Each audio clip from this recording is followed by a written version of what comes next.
घरकुल वितरण कार्यक्रमात काही लोकांकडून काळीमा फासण्याचे काम. माजी नगराध्यक्ष विलास गाडीवड्डर यांचा गंभीर आरोप. निपाणी येथील दाईंगडे मळा परिसरात 20 तारखेला निपाणी नगरपालिकेमार्फत आश्रय योजनेअंतर्गत लाभार्थ्यांना घरकुल वितरण कार्यक्रम आयोजित करण्यात आला होता. मात्र या कार्यक्रमात काही लोकांनी केवळ राजकीय हेतूने लोकांसमोर नाटक करून निपाणीच्या इतिहासाला काळीमा फासण्याचे काम केले, असा गंभीर आरोप माजी नगराध्यक्ष विलास गाडीवड्डर यांनी माध्यमांशी बोलताना केला. यावेळी बोलताना त्यांनी सांगितले की या योजनेमध्ये कोणत्याही प्रकारचा सहभाग नसताना बुडा अध्यक्ष लक्ष्मणराव चिंगळे, आमदार शशिकला जोल्ले आणि माजी खासदार अण्णासाहेब जोल्ले यांनी श्रेय घेण्याचा प्रयत्न केला. जिल्हा बँकेच्या व्यवहारात एकत्र आलेले हे नेते आता गोरगरिबांच्या घरकुल वितरणासारख्या संवेदनशील विषयातही राजकारण करत असल्याचा आरोप त्यांनी केला.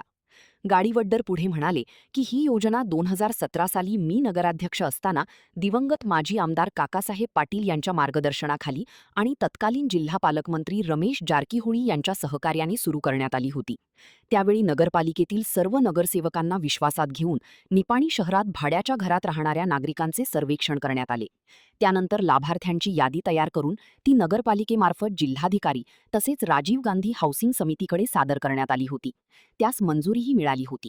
मात्र त्या काळात आमदार शशिकला जोल्ले यांनी या यादीला विरोध दर्शविला होता. आज मात्र त्याच योजनेचे श्रेय घेण्याचा प्रयत्न केला जात आहे, असा आरोपही त्यांनी केला. ते पुढे म्हणाले, 2019 मध्ये मंत्रिपद मिळाल्यानंतर 2023 पर्यंत सलग 4 वर्षे सत्तेत असतानाही ही योजना पूर्णत्वाला का नेली नाही, यावरून त्यांचा निष्क्रियपणा स्पष्ट दिसून येतो. घरकुल योजनेत आमदार जोल्ले यांचे काडी मात्र योगदान नाही. येत्या 15 दिवसांत पैसे भरलेल्या लाभार्थ्यांची यादी व्यवस्थित तपासून पात्र लाभार्थ्यांना घरकुलांचे वितरण करावे, अन्यथा लाभार्थ्यांना सोबत घेऊन निपाणी नगरपालिकेसमोर तीव्र आंदोलन छेडण्यात येईल, असा इशाराही माजी नगराध्यक्ष विलास गाडीवड्डर यांनी दिला. यावेळी बाळासाहेब देसाई सरकार, संभाजी गायकवाड आदी उपस्थित होते. महान कार्य न्यूजसाठी गौतम जाधव, निपाणी. त्या बेनिफिशरीच्या समोर येऊन त्या ठिकाणी मी प्रयत्न केलेला आहे आणि येणाऱ्या काळामध्ये तुम्ही 3 वेळा माझी ओटी भरलेला आहे आणि येणाऱ्या काळामध्ये देखील तुम्ही मला लेख समजून मला मदत करा हे सांगण्या पलीकडे तुम्ही त्या ठिकाणी काहीही त्या योजनेसाठी प्रयत्न केलेला नाही, असं आमचं स्पष्ट तुम्हाला आव्हान आहे. तुम्ही प्रयत्न केला, मग तुम्हाला यश का आले नाही, 9 वर्ष का लागले नाही? जरी तुम्ही प्रयत्न केलाय म्हणून आज तुम्ही सांगताय, तर तुम्हाला ते 9 वर्षे का लागलं? आज 9 वर्षे लागली. 2017-18 ची योजना ही आज 26 आलं. मग तुम्ही कुठं कमी पडला? तुम्ही किती प्रयत्न केला? किंवा तुमच्या मनामध्ये ह्या लोकांना द्यायचंच नाही, फक्तच आपल्या मागे फिरवायचं आहे. घर देणार आहे म्हणून जायचं, घर मिळणार आहे म्हणून जायचं, गोरगरीब जनतेनं त्या ठिकाणी जायचं. प्रयत्न तर तुम्ही काही केलेलाच नाही, आम्ही हे सगळं केलेलं आहे. आज त्या ठिकाणी 9 वर्षानंतर आम्ही पुन्हा त्या ठिकाणी राज्य सरकारकडे, राजीव गांधी हाऊसिंग कॉर्पोरेशनला, जिल्हाधिकाऱ्यांना आणि आयुक्तांना पत्र देऊन ही लवकरात लवकर हे लोकांना वितरण करावं म्हणून मागणी केल्यानंतरच एवढं घाई गडबड सुरू आहे.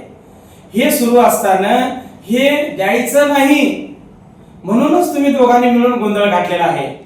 तुम्हाला देता आलं नाही आणि त्यांनी अडवलं म्हणून त्यांच्या नावानं तुम्ही बोंबा मारण्याचं काम त्या ठिकाणी करत आहात. अहो, तुम्हाला अश्रू आले, तुम्ही रडला, पण त्या गोरगरीब जनतेला त्या ठिकाणी सकाळपासून संध्याकाळपर्यंत ताटकळत बसवला होता.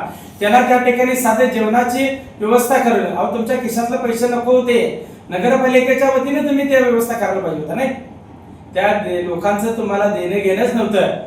तुम्हाला दोघांनाही दाखवायचं होतं कसं तरी तुम्हाला निवडणुकीपर्यंत वळत न्यायचं आहे आणि निवडणुकीच्या तोंडावर तुम्हाला द्यायचं आहे. हे पुढे कसं ढकलायचं, आम्ही देण्यासाठी प्रयत्न करत असलेल्या कामाला पुढे कसं ढकलायचं, यासाठी तुमचं मास्टर माइंड, क्रिमिनल माइंड दोघं मिळून तुम्ही ठरवलंय की हे अशा पद्धतीनं तू रडल्यासारखं कर, मी भांडल्यासारखं करतो म्हणून करून तुम्ही लोकांच्या डोळ्यामध्ये धुळफेक केलेला आहे. त्यामुळं त्या दिवशी ठरवून तुम्ही हे पुढे ढकललेलं आहे.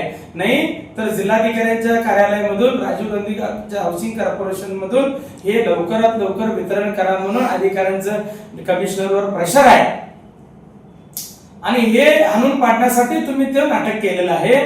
तुम्हाला घर द्यायचं नाही आहे आता आम्ही आवाहन करतोय, जर तुम्ही 15 दिवसामध्ये ह्या लोकांना, ह्या बेनिफिशरीना घर तुम्ही जर हस्तांतरित केला नाही तर 2052 लोक कुटुंबांना आणि परत त्यावेळेला सर्वे करत असताना माझ्यासोबत असणारे सर्व नगरसेवकांना त्या ठिकाणी घेऊन पुन्हा नगरपालिकेच्या आणि निपाणीतील सुज्ञ नागरिकांना ज्यांनी आम्हाला हे सर्वे करत असताना मदत केलेली कार्यकर्ते आहेत त्या सगळ्या कार्यकर्त्यांना घेऊन निपाणी नगरपालिकेच्या दारामध्ये 15 दिवसात जर तुम्ही हे हस्तांतर केला नाही तर आम्हाला आंदोलन करावं लागणार.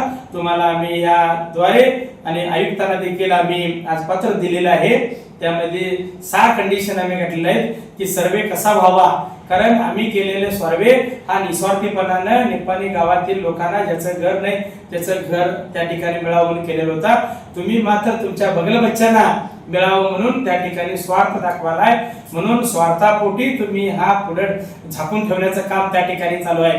तुमची जर तेवढंच पारदर्शकता होती तर तुम्ही ती यादी पब्लिश करायला पाहिजे होता, नगरपालिकेच्या नोटीस बोर्डवर लावायला पाहिजे होता, वार्डामध्ये तुम्ही लावायला पाहिजे होता की एवढ्या लोकांचं आम्ही घर द्यायचं केलेलं आहे आणि ह्यामध्ये जर ज्याचं घर असेल तर त्याचं तुम्ही ऑब्जेक्शन नोंदवा म्हणून तुम्ही 8 दिवस 9 वर्ष राहिलेत आणि एक 8 दिवस राहिलं असतं तुम्ही ते करता आलं नाही. कारण का तुम्हाला गोंधळच घालायचं होतं, तुम्हाला द्यायचंच नव्हतं म्हणून तुम्ही ही लिस्ट सगळी झाकून ठेवून तुम्ही दोघे हे करायलाय. तुम्हाला जनता कधीही कदापि माफ करणार नाही आणि ह्या गोरगरिबाचं श्राप तुम्हाला लागल. आणि तुम्ही म्हणताय की 3 वेळा मला वोटी तुम्ही माझी भरला, पण ज्यांनी वोटी भरले त्यांनीच आज पोटासाठी उपाशी राहिले. आज तुम्ही 3 वेळा आमदार झाला, 1 वेळा मंत्री झाला, काय तुम्ही निपाणीमध्ये जनतेसाठी महिलांच्यासाठी कुठले उद्योगधंदे उभा केला ते तुम्ही तुमच्या स्वतःच्या स्वार्थासाठी उद्योगधंदे उभा केलाय.